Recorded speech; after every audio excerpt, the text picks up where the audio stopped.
most people take the physical action and then it's delaying their progress and they're wondering why things aren't working. Well, it's because you're not an energy match for it. That is why I tell anyone in my life, whether you are a friend, family, or client of mine, your energy is your priority. That is the thing that you want to get synced up. That is the thing that you want to back belief with. You are always attracting energy into your life. The question is, what can you be mindful about attracting? I'm Shannon Bills, mindset mentor, energy healer, and intuitive reader. And today, we're having mindfulness for breakfast.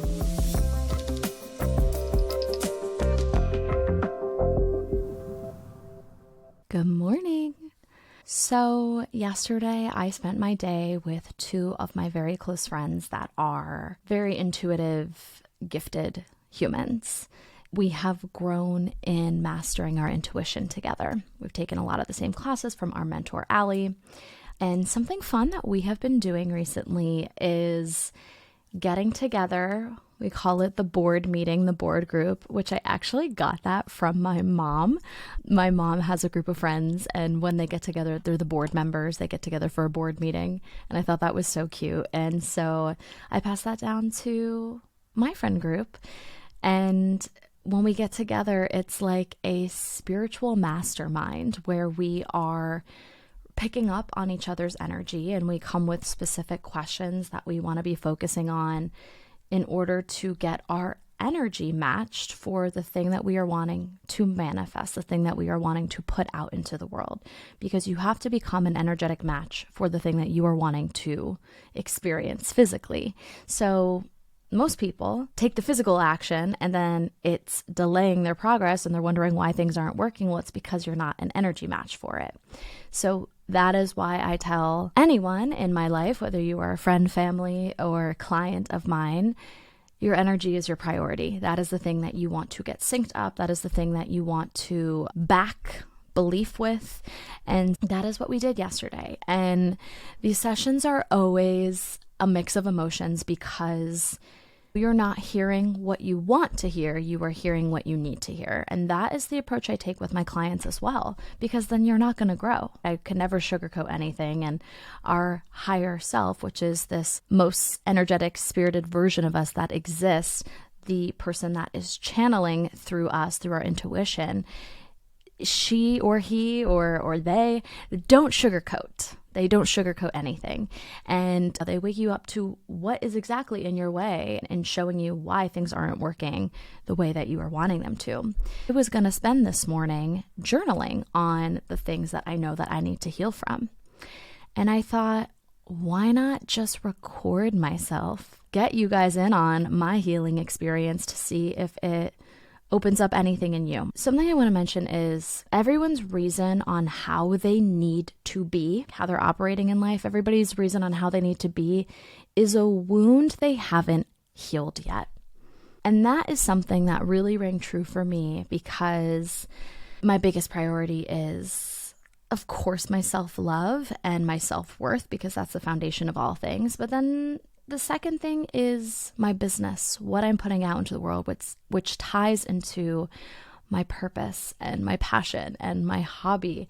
So the approach I took with all my friends yesterday was we took a look at all areas of our life. Like, this is what we do when we are intuitive reading each other. There are 8 areas of our life that can be out of balance energetically: financial, vocation, physical, mental, spiritual, family, social, and hobby passion. Hobby passion is one together. So the first thing that the 3 of us did was see what's out of balance. So looking at each other's energy and getting a specific percentage of like how out of balance is financial.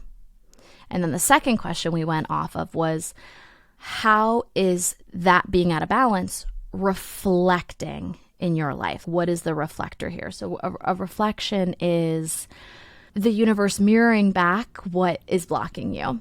So the reflections are the actual things that we really need to be healing. That is like the tool. That's the big in your face sign of what you need to be healing. And so we looked at all 8 areas of our life and we picked the 2 that were the most out of balance, that had the most reflections. And for me, financial was one of them. And that is actually the one that I want to work on with you guys today, because it's the biggest energy that I am healing in this lifetime, I feel. But here is a really interesting fact. My block is not actually financial. That to me is always the most mind-blowing thing. The thing that you think you need to heal is actually not the thing. It's something deeper than that. So from that step of figuring out what's out of whack, what's out of sync, where the reflection's showing up the most, we then asked our higher self, who we are channeling, who is giving us that guidance through our intuition. We asked our higher self, where within financial is this block showing up? So we go back to the 8 areas of life. Is it showing up in family? Is it showing up in physical? Is it showing up in mental? We intuitively test all of these out. Now, if you're listening to this and you're like, I want to learn how to do that. How are you doing that? It is more of an advanced skill. Intuition is like a muscle. You go to the gym, you don't just get a 6-pack overnight. It can take a little while to build. And it is something that I have been strengthening for the last 6 or 7 years or so, specifically my intuition and picking up on energy and how to read people. So what we are doing is advanced, but it is something that I teach, and we start from the very beginning. So if you are interested in that, feel free to reach out to me. So we figured out that it was financial that is showing up with the most reflections. Then we figured out where within financial are the reflections showing up. So going back to those 8 areas of life. So for me, it was showing up in a physical area of my life. So the reason that my financial blocks were showing up, it had nothing to do with money. It had nothing to do with my finances. But it has everything to do with me not feeling special enough. That sounds random, right? How does you not feeling special enough have to do with your finances? Well, you not feeling special enough can show up in many different areas of your life. For me, maybe the reason I am not booking as many clients or hitting the monthly sales goal that I want to be hitting has to do with me not feeling special enough. And maybe you not feeling special enough is something you need to be healing in another area of your life, or maybe it's financial. This wound is deep because on a conscious level, I feel pretty special. I feel good. I feel in my purpose. I feel like I have a lot of confidence. But the subconscious, which is that larger mind that is operating from all of our beliefs and our memories and our emotions and our feelings. The subconscious has stored a lot of memories around me not being special enough. And this is something that has come up quite a bit in my journey as an entrepreneur and owning my business.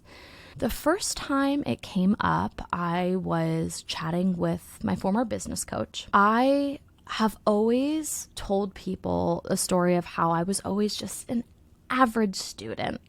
I was never the straight A student.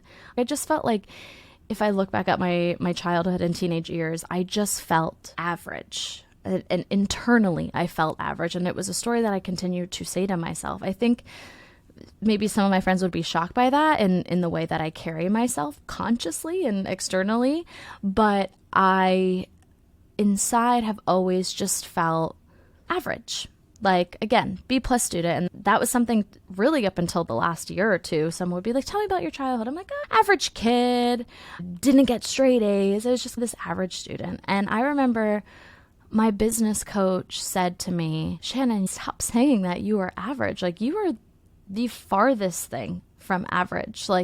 You of all people have this light that shines so brightly, and how do you not see that? And it was the first time someone reflected that back to me, but it was also probably the first time that I allowed a subconscious thought to come to the surface around me just feeling average and not special. It brings me back to middle school and high school. And this is something, it's shown up almost every level that I've unlocked, because if you've listened to previous episodes, I talk about healing and growth and up-leveling as a video game where you are unlocking a new level each time, and each level has a new devil. Each level has demons and monsters and dragons that you are fighting, but each level also has treasure, and you win and you move on to the next level. And so I've unlocked a couple levels this last year, and almost every single one of those times of unlocking and moving on to the next round, next level, being special, being unique has come up. And it's interesting because you keep thinking, oh, I've healed that. Great. On to the next thing. Won't have to touch this again. No, we're now into a deeper layer of it. And it still stems from the same situations. For me, I think what that stems from is actual academics. When I was a child, I was in special reading classes. I always had tutors for math and science, and like school just was never like easy to me. And I think my school, and I'm sure a lot of schools have variations of this, we called it Horizons for the gifted kids, the smart kids were in these classes that kind of gave the vibe that like these are the kids that are the honor students, the smart kids, while the rest of the students are in the basic classes. And again, on a conscious level, I'm like, that doesn't affect me. That's so silly. But subconsciously, I think my inner child took that on as they're great. I'm not. They're special. I am average. And I would see that showing up in my friendships growing up. Like I always felt like I wasn't the loudest voice in the room. I always felt like I wasn't the prettiest person in the room. I always felt like I wasn't the most special or the one that all the guys wanted. And that stems from like elementary school and middle school and so on. And if I go back to that version of me, like that version of me just felt like she was a fly on the wall. And that's just how I feel, genuinely. If any of my hometown friends are listening to this, I think they'd be like, what the heck? But I felt that way. And I guess when I go back to that version of myself, I still feel that my younger self is watching it happen for everybody else. And she's just like making her own safe, comfy little bubble on the sidelines. And that is sad. And I have such big dreams and wonderful goals that I am going to accomplish in this life. And it requires me to step out of that bubble and to step out of that corner from the room. And maybe the energy isn't be the center of attention. Actually, I'm hearing my higher self right now being like, no, girl, yes, be the center of attention. Like, you need to know that you are not last pick. You are number one pick.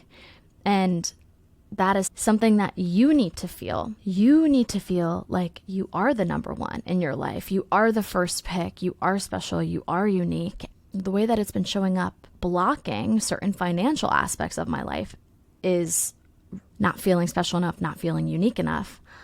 Also, seeing something that somebody has and going, oh, that's amazing, but I don't know if that's available to me. This actually tripped me up a little bit because in theory, I am somebody that says I can have it all. Consciously, I'm like, I can have it all. I can have it all. But I've been upper limiting myself. I've been capping my own success and capping my own creation by having thoughts like, and I'm not kidding you, these are true thoughts that have been going on in my mind.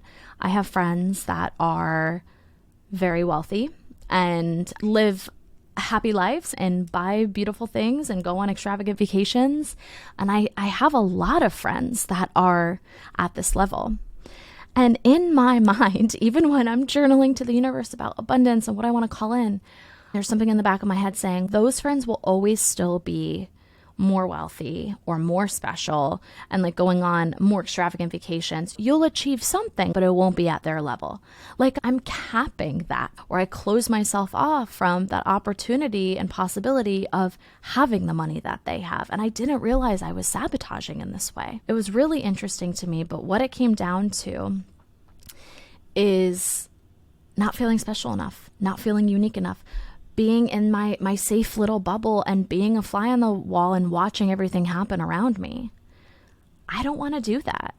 And I don't want you to do that. So I hope that my honest conversation with myself today, to just talk about this out loud with you, is sparking something in you to not play small. And so the journal prompts I have for you today, the breakfast items that I have for you, are something that I'm actually going to be journaling about here in just a few moments, is what are the current assigned meaning to things? Like, what is my current assigned meaning to the body I'm in? What is my current assigned meaning to the money I'm making, or the money that I can make one day? What am I currently saying? Another breakfast item to chew on today is, what am I seeing in other people that I can't see in myself? Like, why can't I see that? Why can I see, oh, they deserve that. That's so amazing. I'm happy for them. Why is it hard for me to believe that I can't have that thing? What am I seeing in other people that I can't see in myself? I need to explore why I think I can't have something. I need to explore why I don't feel special enough, why I feel average.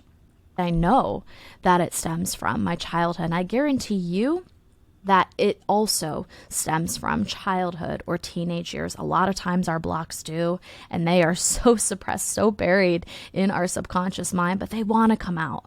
We are better than this.